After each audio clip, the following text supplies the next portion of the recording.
السلام علیکم ورحمۃ اللہ وبرکاتہ۔ بسم اللہ الرحمن الرحیم۔ والدین کے حقوق کیا ہیں؟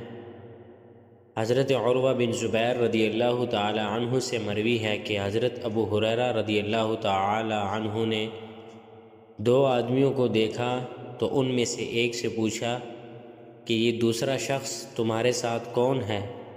اس نے کہا یہ میرا والد ہے۔ تو آپ صلی اللہ علیہ وسلم نے فرمایا تو اسے اس کے نام سے مت پکارا کر، نہ اس کے آگے چلا کر اور نہ ہی اس سے پہلے بیٹھا کر۔ کہ والدین یہ حقوق بتائے ہیں کہ اگر وہ بیٹھے تو ان سے پہلے تو مت بیٹھا کر، اور اگر وہ راستے میں چلے تو ان سے پہلے تو پہل نہ کیا کر۔